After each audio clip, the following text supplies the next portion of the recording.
Hi, my name is Anna Hartzell, and I'm going to be telling you about the benefits of greeting people. According to Universal Class, greeting is a way to demonstrate respect of others and a favorable impression of yourself to other people. Greeting is a vital part of courtesy and goodwill. Have you ever wondered if you are greeting someone in the right way and making a good first impression? Today, I can answer that question for you. I have done my research over this topic and am confident in what I have to tell you today. Greeting in the right way can help you to make a good first impression. The three main points I'll be covering today are why it's important to make a good first impression and tips on how to do that, verbal versus nonverbal ways that we greet in our society, and different ways that other countries use to greet. Greeting is an important thing and can make the other person feel comfortable to be able to talk around you. My first main point is why you should want to make a good first impression.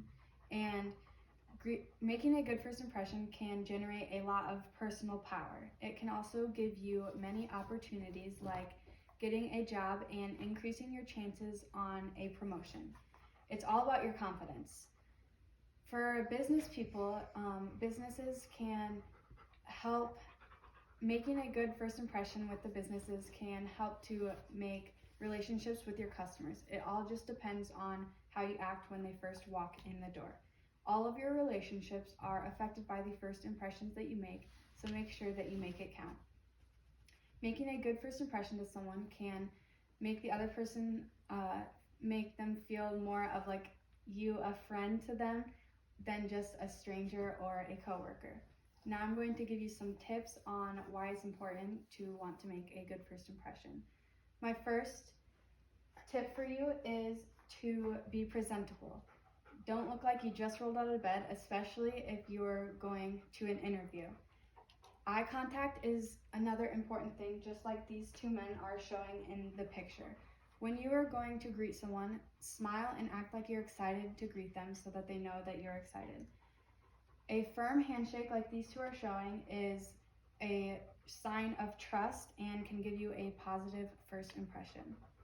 My second main point I have is the verbal versus the nonverbal ways that we greet, and first I'm going to tell you the verbal ways that we greet. The most common verbal way that we greet each other in our society is saying hi. Another one is saying what's up or how's it going. According to International Students Office, it says that saying those phrases can indicate that you have interest in the other people. Nonverbal ways that we greet, we also have nonverbal ways that we greet, and the most common one that we use in our society is giving a firm handshake. A firm handshake is a sign of respect and is the most formal way that we can greet each other. When you are greeting someone, eye contact is one of the most important things as well. Americans will think that you are shy or have something to hide if you don't have good eye contact when you are greeting someone. If you know the person that you are going up to and to talk to and to greet, it is polite to give a hug if they are okay with it, just like these two girls are showing in this picture. This can happen even a day after knowing someone. My last main point I have for you is different ways that we greet in other countries. You may notice that you greet a little bit differently than we do, and there are at least 10 different ways that people can greet around the world. In Asia and Africa, they greet their elder people first. In the Philippines, they place their hand on their forehead when they are greeting people. And in India, they will touch the elder people's feet when they are greeting. This is to show the older people a sign of respect.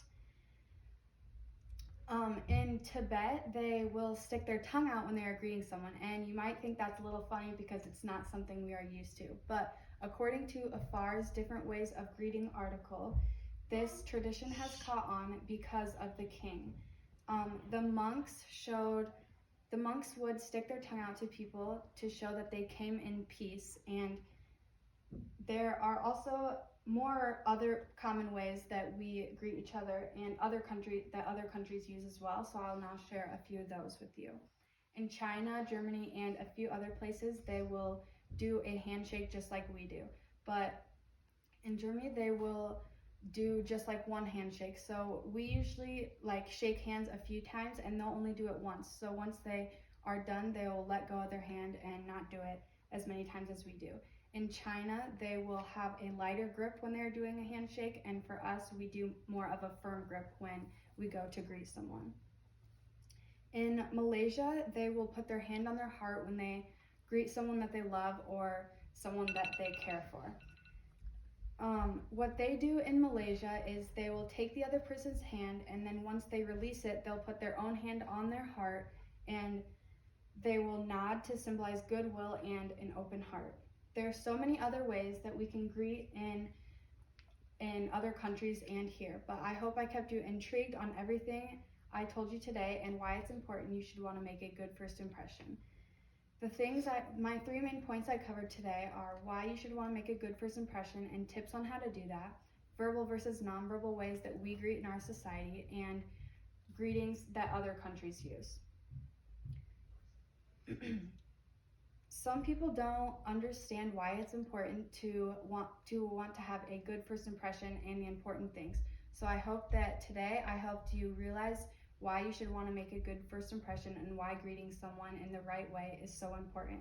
I hope that you are now confident in how to greet someone in the right way, and you can go out there and have a good time and make friends while making memories.